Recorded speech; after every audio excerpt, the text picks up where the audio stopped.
Washo wafika umsomluko ongaliyo nokusho ukuthi ke sakuphele inya ngempela sonto du pheyiye. Asifika ke sigalelekile embukeni lenqa izivele yohlelo lwakho Ekhaya Jikelele. Sikuphathela ke imphumela yokhetho lwaseZimbabwe ukudedelwa kukaNdunankulu kaZulu esibhedlela. Kanti ke futhi silindele nokusingatha ungqongqoshe wezemidlalo kulelizwe uZizi kodwa. Kuningi imbukeli ke njengenjwayelo angihambi ngedwa ikhontokazi yakwaXhosa ukholosa Lubisi. Madlongothi. Hayi mamtshali. Awunayi Blue Monday wena ayikho hlazo yakho normal. Intoni Blue Monday? Nobuya yazi intoni andinazo ezo zinto phela. Sine Ekhaya Monday. Kunjani weekend yakho? Hayi no ibimnandi akufana. Ne? Sizamile. Hayi ngiyakubona. Ngibona apha emqaleni ba hayi jonga sana ibimnandi.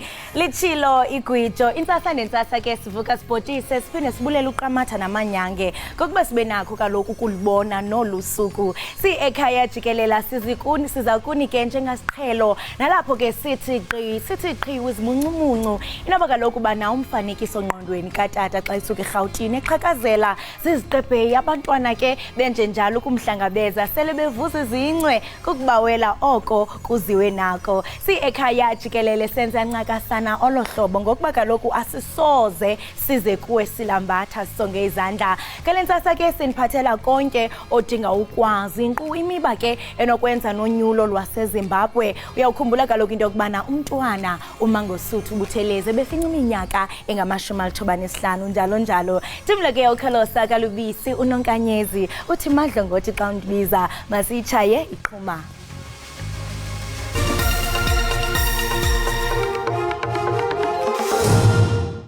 Mnangagwa Emerson Dambudzo of ZANU-PF party is declared duly elected President of the Republic of Zimbabwe. Inkokheli yeZANU-PF Emerson Mnangagwa uphinde wonyulwa njengomongameli waseZimbabwe ngempelaveki. Kulindileke ukuthi adedelwe namhlanje esibhedlela uNdunankulu kaZulu umntwana uMangosuthu Buthelezi. Izolo ke ubehlanganisa iminyaka engama-90 edla anhlamvana.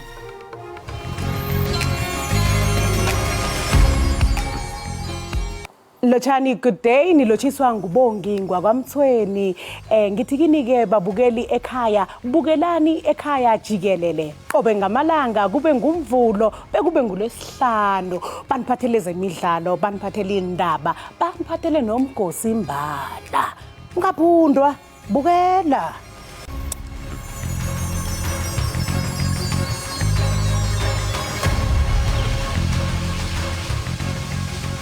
Umholi weZANU-PF Emerson Mnangagwa umenyezelwe ngokusemthethweni njengomengameli wezwe laseZimbabwe emva kwemphumela yokhetho. Wehluleke lowo beimbangi yakhe okhethweni uNelson Chamisa weqembu iCitizens Coalition for Change. Bangaphezulu kwegide embili abantu abavotele iqembu iZANU-PF, kanti ke amaqembu aphikisayo akhala ngokuthi imphumela yokhetho ikhwatshanisiwe. Therefore, Mnangagwa Emerson Dambudzo of ZANU-PF party is declared duly elected President of the Republic of Zimbabwe. Mnangagwa sekuyihlandla lakhe lesibili manje njengomengameli waseZimbabwe nodle ukhetho ngesilinganiso samavoti angu-52.6 wama%. uNelson Chamisa ukhaleka phansi njengoba ethola amavoti angu-44 wama%. Observer missions went beyond their call of duty and began interrogating legislation passed by our parliament. It is my view that every single sovereign country passes their legislation through their legislature, and Zimbabwe is not an exception. Uchamisa uyayichitha imphumela yokhetho evune iZANU-PF. Mr. Mnangagwa knows that he has performed a coup since 2008, a coup on the ballot, 2017, a coup on the elected leader, 2018, a coup on the ballot. He has repeated again, 2023, a coup on the ballot. You can't survive this for far too many times. This time, no further. We've drawn a line in the sand. We will not allow you to abuse people. You are not the last Zimbabwean. You are not the only Zimbabwean. We are all Zimbabweans. We all count. We all matter. And we will make sure we take our stand and we defend democracy. Manje osekuhlalele uhulumeni omusha waseZimbabwe ukubhekana nezinselele zezwe okubalwa kuzo isimo somnotho odonsa kanzima. Kanti ke umbutho wezopolitiko eZimbabwe ZANU-PF uvuyisene nenkokheli yawo uEmmerson Mnangagwa njengoko ephinde wonyulwa ukuba akhokele ilizwe laseZimbabwe. Mnangagwa ke uphumelele unyulo ngevoti ezimalunga na-53%. Today the whole nation is in celebration. Indeed, one good term deserves another, and the first productive term of President Mnangagwa deserved another one. We salute the people of Zimbabwe for coming up in their millions to vote for a productive and visionary statesman who is stewarding Zimbabwe towards an upper middle income society. The declaration by ZEC marks the conclusion of the 2023 general elections, and we once again put our hats off to the people of Zimbabwe for conducting themselves peacefully before and during the elections up to this day. It's time, of course, to find each other, unite and put our nation together and resist the debt and poisoned carrots being dangled by foreign anarchists. There is more that unites us than divides us as a people. We are Zimbabweans, and those who came to observe must respect our choices and leave us with the peace they found with us rather than leave us burning. Once again, we say congratulations to the President-elect, His Excellency President Mnangagwa. May God continue to guide and bless him with more wisdom. Hala la Zimbabwe, hala la. Well done, Team ZANU-PF. Undunankulu kaZulu inkosi uMangosuthu Buthelezi ongumsunguli weqembu Inkatha Freedom Party ubehlanganisa iminyaka engama-95 edla anhlamvana. Ushengeke kulonyaka akazange aligubhe njengokwejwayelekile phela usuku lwakhe lokuzalwa njengoba ebelaliswe esibhedlela kulandela ukuhlabeka emasontweni ambalwa edlule. Kepha ke likhona ithemba emayelana nesimo sakhe kwazise phela namhlanje kukholakala ukuthi angasakhishwe esibhedlela. Ngokwestatimende esikhishwe umndeni wakwaButhelezi, inkosi uMangosuthu yelulama kahle kakhulu esibhedlela lapho igcinwe khona kusukela ngenyanga eyedlule. Nethimba lodokotela okuyilona elibhekele isimo sempilo yakhe lenelisekile ngendlela ushenge elulama ngayo, kanti liqagula nokuthi kungenzeka aphume esibhedlela maduzane. Selokhu imbabazane ilaliswe esibhedlela, imlayezo eyayifisela ukwelulama okusheshayo ingena ingenile iqhamuka enhlakeni ezahlukene okubalwa kuyo nomlayezo kaMengameli wezwe uCyril Ramaphosa kanye nesilo uMisuzulu kaZwelithini. Amalungu omphakathi nawo afisele usuku oluhle lokuzalwa kumntwana wakwaphinda ngene. It's a very huge achievement to reach 95. It's a huge milestone. Not everybody lives to that. So I'd like to say happy birthday and many more years to come. Happy birthday, Nkosi Mangosuthu Buthelezi. Hope you have a wonderful day and many years ahead. I'd love to first and foremost thank him for his contribution in South Africa, and wish him a very happy birthday. Long live the spirit of Ubaba Shenge. Long live. Baba, happy birthday to you. God bless you. We love you. Happy birthday, Shenge. We love you. We've done all good things for us. Inkosi uMangosuthu Buthelezi ongumsunguli weqembu leIFP ngomunye oseneminyaka eminingi njengelungu lePhalamende likazwelonke selokhu wangena kulo emva kokhetho lokuqala lwentando yeningi ngo-1994. Isixeko saseKapa siceba ukunciphisa ukuxhomekeka kwaso kumbane oveliswa ngu-Eskom ngamawaka ama-6 emegawathi kule minyaka izayo. Urhulumente ke wephondo uthi umbane oveliswa zinkampani zabucala uza kunciphisa ifuthe elibi lesicwangciso sokonga umbane. Uhlelo lokucisha konga ugesi oluqhubekayo lunomthelela ongemuhle emnothweni wezwe kanye nasempilweni yabantu. Kepha lokhu ke kungase kushintshe esifundazweni Western Cape kwazise lesifundazwe sihlela ukukhiqiza ugesi waso ongumthamo ongama megawatts ayizinkulungwane eziyisithupha ngo-2032. A lot of that is wind contribution. In the Western Cape, there's lots of wind possibilities and some PV. And you see on the right-hand graph, the three main zones of renewables are in the Uferberg, the Commersburg area, that's more the Laingsburg, Ceres, Sutherland area, and then the Beaufort West area. That's got big potential in terms of wind and solar. Uhulumeni wase-Western Cape unethemba lokuthi lolu hlelo luzosimamisa ukuhlinzekwa kogesi kulesifundazwe luphinde luvikele nemisebenzi kanye nomnotho wesifundazwe. And we've set ourselves a target of 5,700 megawatts. And it kind of aligns with what you were putting on your sort of future targeting of ability to move power around. But at the same time, we are also looking at local government networks. And we've got to make sure that these two networks are aligned.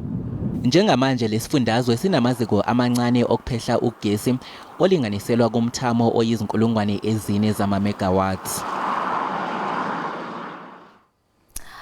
Bukelwe ekhaya Jikelele yokuqonda ukhumbule kaloku into yokubana umbutho wophuhliso lwamazantsi Afrika uvakalise ungaluxhasa unyulo lwaseZimbabwe. Sawuncokola kaloku nomnumzana uMvenene ngumhlalutyi wezopolitiko. Kodwa ke khawuqale urhabule ufince kuqikelelo lwemozulu.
Enkosi ngokuhlala nathi nisasibukele kaloku apha ekhaya Jikelele kwinkqubo-ndaba yakho uDTT.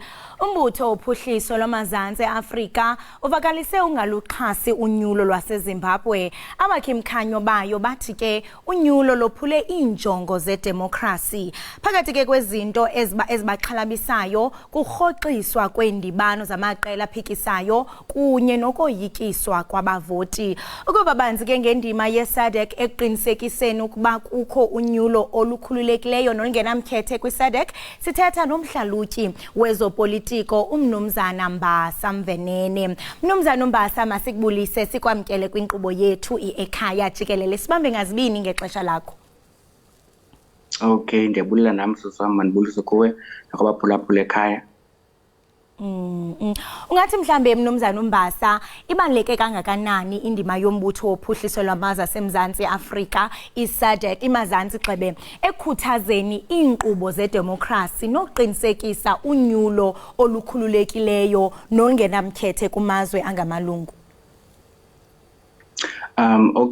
So the role played by SADC is an important role, but the role played by SADC has limitations. Limitations in the sense that SADC has an observatory role. So SADC observes elections through mechanisms such as the SADC Elections Observations Mission, as well as long-term observation and short-term observation. However, SADC does not have enforcement power or enforcement authority. What SADC can do is to observe, report, and then provide recommendations and monitor the implementation of those recommendations.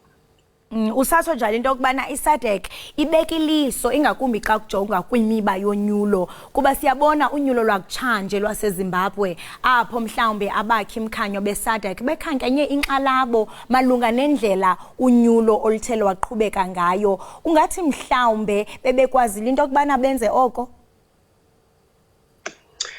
Well, indima yeSADC is also limited by the reality that the principles and guidelines that govern democratic elections within the SADC region have limitations in terms of the implementation of the guidelines are based on the political will of the country that is hosting elections.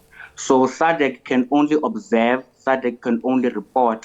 However, the onus, irresponsibility, ilala with the party that is hosting elections. And of course, Sibonile on popular media, on the news, that there were a lot of irregularities that occurred in the recent election in Zimbabwe. Of course, there were almost 40 civil society observers and monitors who were expelled or who were arrested. And of course, there was also the banning of almost 100 opposition party election campaigns. So those are things that the SADC observation mission can observe, report, and provide recommendations about. However, ubuninzi responsibility lies with ilizwe eli lubambe unyulo ngelo xesha. Mnumzana Umbasa usathetha kananjalo nge-recommendations. Xa mhlambe siqwalasela unyulo luzayo olwaseSwatini, eDRC, nalapha eMzantsi Afrika kuba kulo nyaka uzayo sizawuvota, ungathi mhlawumbe zeziphi izifundo enokuthi iSADC izifumane kwimiceli-mngeni mhlawumbe ethe yajongana nayo kolunyulo oludlulileyo ukuze kube kanti sibona impucuko ngendlela mhlawumbe lizawuhamba ngayo kulo nyaka ozayo? Okay, sure. So in terms of what we can expect, recommendations that I would give to SADC, I would say that in terms of what has happened, we have seen that in the previous election cycle, there have been post-election violence, and there's been the expulsion of election observers and civil society organizations, as well as the banning of opposition party campaigns, which leads to political instability as seen in places such as Zimbabwe, Eswatini, and in the DRC, right? So the observation by the SADC observation mission must increase the use of technology in electoral management, administration, and the voting process, right? So the observation mission must be enabled to undertake their assignments effectively and competently. So there should be an emphasis on member states who voluntarily join the bloc, that is SADC, to adhere to what they ratified, so that we can avoid a situation where uvela a hegemon within the SADC regional bloc. It is of course an unfortunate reality that the national electoral bodies are not always staffed by competent, accountable, and qualified personnel who are removed from the politics of the governing party or its military. So more straightforwardly, what I would recommend is that for SADC, its observation mission, and through its long-term and short-term observation, that they ensure that the electoral body must remain independent and act impartially and transparently in the conduct of election, because it plays a very central and significant role in elections. Ungathi mhlambe yahluke njani indlela yeSADC yokujonga unyulo nongenelelo kuleyo yeminye imibutho yommandla okanye imibutho yehlabathi? Okay, so SADC has established 13 values and principles that govern democratic elections. They were recently amended in 2021. So these were hammered by the member states of SADC themselves, not by so-called external and international bodies such as the European Union or the United Nations. Therefore, member states should be all dispositioned to abide by the SADC principles and guidelines governing democratic elections. SADC heads of state are central in the sub-regional body, Therefore, this strengthens their shared political, economic, and security interests, which may create collective suspicion of any so-called outsiders who in most times have a colonial past. So therefore, SADC approaches observation and elections monitoring differently because it is done by a group of heads of states from within the very same region who have collective interests, which are political, economic, and security interests, as well as sustainable economic development. And therefore, that is the difference. And another aspect of the importance of SADC being a more of an African or Southern African peer review mechanism aimed at improving democratic and good governance within the sub-region. Siyathanda ke ngokuza kulomba yokubana mhlambe yeyiphe yona miqobo okanye imida isadek enokudibana nayo xa izama uqinisekisa unyulo olukhululekileyo nongenamkhethe kwaye ingasonjululwa njani? Okay, so the key issues that always pop up with elections within the region, particularly in poorly performing states within SADC, is number one, that there tends to be a militarization of the national electoral body by, for instance, the appointment of former military officers as the CEOs of the electoral body and heightened visibility of the police and military, which is hidden behind the guise of population control that creates an environment of fear by those who support the opposition. And that must be one critical issue or aspect that must be averted by SADC. So I further submit that SADC principles and guidelines must oblige states parties to the SADC treaty to repeal or amend domestic laws that are inconsistent with the SADC principles and guidelines, and further inconsistent with regional and international treaties, since these treaties are informed by the conception and adoption of the principles and norm. So SADC must be able to have more of enforcement power or an enforcing authority, as we might have seen or heard recently with reports and news on the election outcome in Zimbabwe, as well as the dismissal and the attack by the president of Zimbabwe against the preliminary report published by SADC itself. Ngokoluvo lwakho ungathi mhlambe imiba yezopolitiko nezoqoqosho inefuthe elingakanani ekwazini kwaSADC ukufakwa okanye ukufakwa xebe uxinzelelo kumazwe angamalungu ukuba abambelele kwimithetho seko yedemokhrasi ngexesha lonyulo? So, like I said before, reforms by SADC are hand-holding member states in respect of national sovereignty. So what is also important to note is that here there are definitions, right, within the documents, treaties, and protocols published by SADC.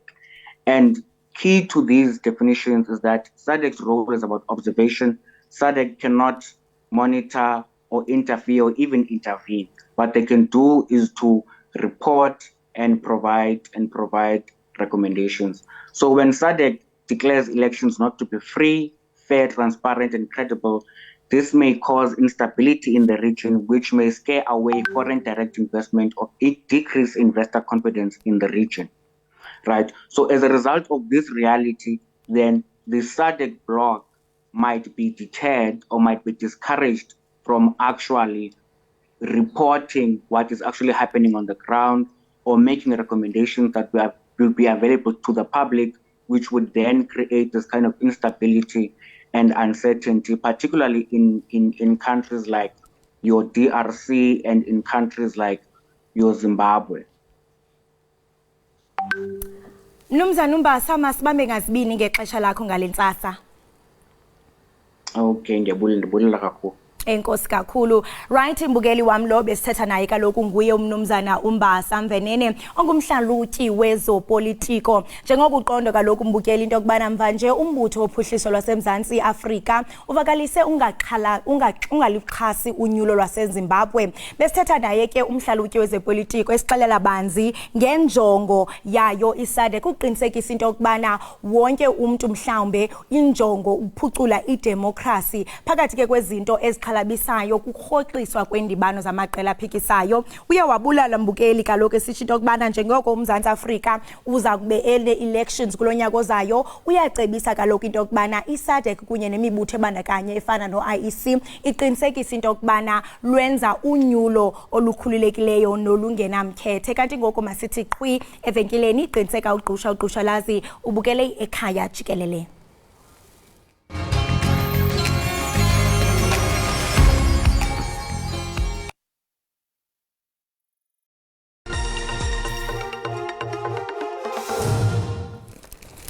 Njengamanje ke mbukeli ake sibheke yonke imiphumela yemidlalo yangempela sonto embangweni wesicoco se-DStv Premiership. Ngolesihlanu ke iCape Town Spurs iguqe ngegoli eqandeni ibhekene neChippa United. Ngomgqibelo iGolden Arrows ibuye namaphuzu agcwele ngesikhathi iThelo Thulini iPulukwane City ngamagoli amathathu kwelilodwa. Kanti ke iKaizer Chiefs inqobe okokuqala ngqa kulesizini ngaphansi ke kweso likaMulife Ntseki ngesikhathi ibhabhadisa amaZulu FC ngamagoli amathathu eqandeni. Kanti ke iStellenbosch FC yona ishayelwe ekhaya ngamagoli amabili eqandeni ngesikhathi ibhekene neSuperSport United. Izolo ke mbukeli iRoyal AM inqobe iTS Galaxy ngegoli elilodwa eqandeni. Embangweni ke wesicoco se-English Premiership ngolwesihlanu iChelsea iDalabe iLuton Town FC ngamagoli amathathu eqandeni. Kwase kuthi ngomgqibelo iBournemouth ikhale ngaphansi ngamagoli amabili eqandeni ngesikhathi ibhekene neTottenham Hotspur. iManchester United idle iNottingham Forest ngamagoli amathathu kwamabili. iArsenal yona ibambane ngamagoli amabili neFulham. Kwase kuthi ke iWolves yavakashela eEverton noma ke ivakashela iEverton yabuya namaphuzu amathathu kwase phela inqobe ngegoli eqandeni. iBrentford ishayana yaziyabukana neCrystal Palace ngegoli elilodwa. Kwase kuthi ke iBrighton yakhala ngaphansi ngegoli elilodwa kwamathathu ngesikhathi ibhekene neWest Ham. Mbukeli ke ngesonto izolo iSheffield United yona ibuye ke ilambatha ngesikhathi ishawa ngamagoli amabili kwelilodwa ngesikhathi igadulisana neMan City. iAston Villa inqobe iBurnley ke yona ngamagoli amathathu kwelilodwa. Kwase kuthi ke emidlalweni wokugcina iLiverpool ishaye iNewcastle United ngegoli elilodwa kwamabili.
Siphinde sikwamkeleke mbukeli ekhaya Jikelele. Luphelile ukhetho lwaseZimbabwe kanti ke sekungumlando ukuthi uEmmerson Mnangagwa usephinde waqokwa njengomengameli waseZimbabwe. Umholi ke weqembu eliphikisayo iCitizens Coalition for Change in Zimbabwe uNelson Chamisa uyayichitha ke imphumela yalolu khetho. Leli qembu eliholwa uChamisa lisola umkhonyovu owenziwe ngumnangagwa kulolu khetho.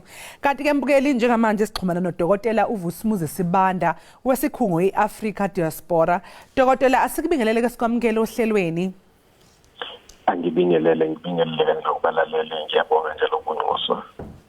Dr. Lusibanda yize ke bezingekho kangaka izigameko ezibikiwe kodwa ke bakhona bangeneme ngalokho. Kwenzekeni eZimbabwe? Okwenzeke eZimbabwe ukuthi umongameli uMnangagwa neqembu lakhe leZANU-PF kanye nohulumeni kanye nayo iZimbabwe Election Commission bayenze lokho abadume ngakho abajwayele ukwenza yonke leminyaka ukusukela ngo1980 lapho kwelaseZimbabwe ukuthi bayawenza umkhonyovu uma kuzoba nokhetho. Siyazi ukuthi ukhetho balulufake ukubeka ukuthi lwenziwe mhla ka23 August kuphela kodwa siyazi ukuthi emadolobheni afana neHarare neBulawayo lapho iqembu eliphikisayo ele-SABC elinabalandeli abaningi khona ukhetho aluzange luhambe kahle ngoba lwagcina liqhubeka lisiya kumhla ka24 ngoba amaphepha la amaballot okuvotela abengekho kuthiwa anelanga kanti indawo ezikude emakhaya lapho iZANU-PF enabalandeli khona baye bathola amaballot kwangabi khona nankinga. So siyazi ukuthi kwenzakale lokho kukhona lokho abephezulu kwakho ukuthi apheke imphumela yokhetho kwathi nama ukhetho lusuqhubeka seza ukuthi abantu sebeyabizwa futhi njalo ukuthi abaphindele labo akade bebheke ukhetho kumbe bemele amaqembu aphikisayo baphindele endaweni lapho akade bevotisela khona abantu ukuze kuyolungisa izinto ezithile. Siyazi ukuthi konke lokhu kwenzakala nje bekuphekwa lemiphumela ngoba siyalibona izwe leZimbabwe isimo salo. Siyazi ukuthi abantu beZimbabwe bagcwele lapha eSouth Africa kambe inhloboni yabantu engaqhubeka ivotela umuntu kumbe iqembu eselibhikizizwe laphela kwangabi nomsebenzi owodwa kungeke nje kwenzeke lokho.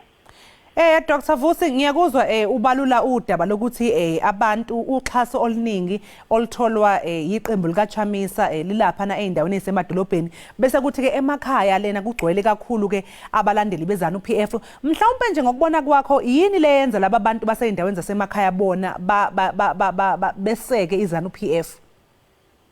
Iningi labo liyeseka ngoba liyesaba emakhaya lapha abahlala khona kusho ukuthi izinduna ezezigaba zonke umnumzana uMnangagwa uzinikeza imoto ayinikeze nemali ukuthi zigqugquzele ziqinisekise ukuthi abantu abahlala ngaphansi kwayo lezo ndawo ngaphansi kwabo bonke bavotela iZANU-PF bayahlaliswa phansi abantu batshelwe nokuthi uma bengazange nje bavote kumbe bavotele elinye iqembu kuzobonakala ukuthi ngobani abakwenzileyo lokho uma bekwenzile kusho ukuthi uhulumeni abeseqala ukuthi ababonise ukuthi cha akadlalwa ngaye kanti njalo siyabona ukuthi nama bevota sibonile ukuthi bekukhona leli qembu elibizwa ngeFAZ sizwe ukuthi lixhumane nabe criminal CIO abayibona laba abangebona zokuphepha kahle kahle kodwa abayinhlobo yamapolisa la asebenzela uhulumeni njalo ayiwona ahlukumeza abantu akade behleli endaweni zonke zokuvotela uma abantu beyovota babandlule kubo babhala amagama okusho ukuthi babefuna ukubona ukuthi sinibonile ngithi anibhala amagama ngoba kuyikuthi aliphumelelanga iqembu leZANU-PF kule ndawo kusho ukuthi yini enavota kabi. Abantu nje makusenza konke lokho bavele besabe ngoba ulwazi lincane bayazi njalo nokuthi ngesikhathi esiningi makunendlala lapha kwelaseZimbabwe babuye banikezwe inhlanyelo banikezwe no fertilizer kuthi ke ma isigaba singakaze simvotele uMnangagwa kumbe iZANU-PF abanikezwa lutho nje indawo ezihlala khona emakhaya ngoba ziningi indawo ezingamvoteli njalo uMnangagwa mazingamvotelanga abatholi lutho nama kungaba khona indlala. Hayi asisihle kahle isimo sezomnotho eZimbabwe kanti ke futhi sibonile nalapha einkundleni zokuxhumana abantu banokwesaba ukuthi isimo angeke siguquko. Engabe ke ungakanani umsebenzi owubona ubhekene noMnangagwa? uMnangagwa akanawo umsebenzi ngoba akakhathali akanandaba ukuthi kwenzakalani ngoba siyambona nje noma simlalele mayekhuluma kuzo zonke indawo akhuluma ngazo ukuthi cha yena ukhathalele nje iphakethe lakhe ukuthi liyaqhubeka likhula uthatha nalabo abasondelene naye bafaka lapha ezikhundleni. Simbonile nalapha ku Gold Masia ethinteka ekutshontshweni kwegolide nezimali ezingekho emthethweni zingena nokuphuma ezweni. Okusho khona ukuthi uMnangagwa umhlobo yakhe yokubusa yiyo le eyokuthi ubusa ngendlela yokuthi izinto zixubane nje kungacaci ukuthi kwenzakalani, umuntu omunye nomunye aziphele ngendlela athanda ngayo, akukho umthetho lapho.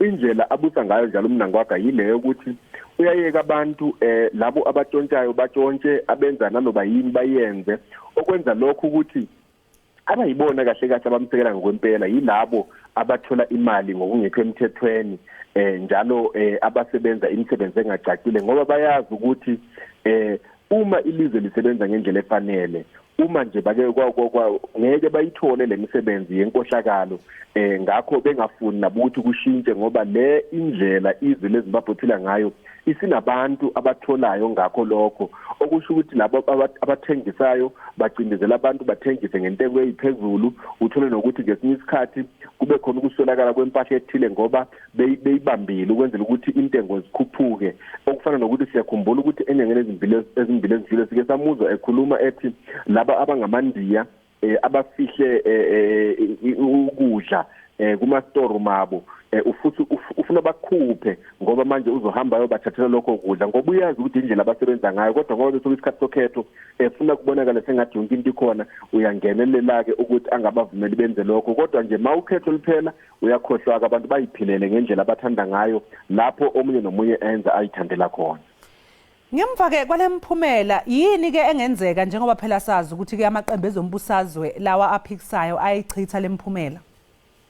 Hayi, okujwayelekileyo kuzokwenzeka futhi njengalokho kwenzeka ngo2018 ukuthi iqembu eliphikisayo lizohamba liye lapha ezinkantolo, kodwa ngoba njalo nalezi inkantolo siyazi ukuthi abantu abasebenza khona amajaji kulezi ndawo iningi lawo wonke akaMnangagwa afakwe lapho nje engafanele. Uma usakhumbula kahle lo onguyena undunankulu owezomthetho esithi uChief Justice uLuke Malaba kwakufanele ukuthi aphume ngoba ubeseneminyaka ewu70, kodwa ngesikhathi ufanele ukuthi kwaguqula umthetho ukuthi cha angathatha eminye iminyaka emihlanu ephethe lapha ya, wavunyelwa ukuthi aqhubeke khona ngoba uyena osebenza kanye noMnangagwa neZANU-PF.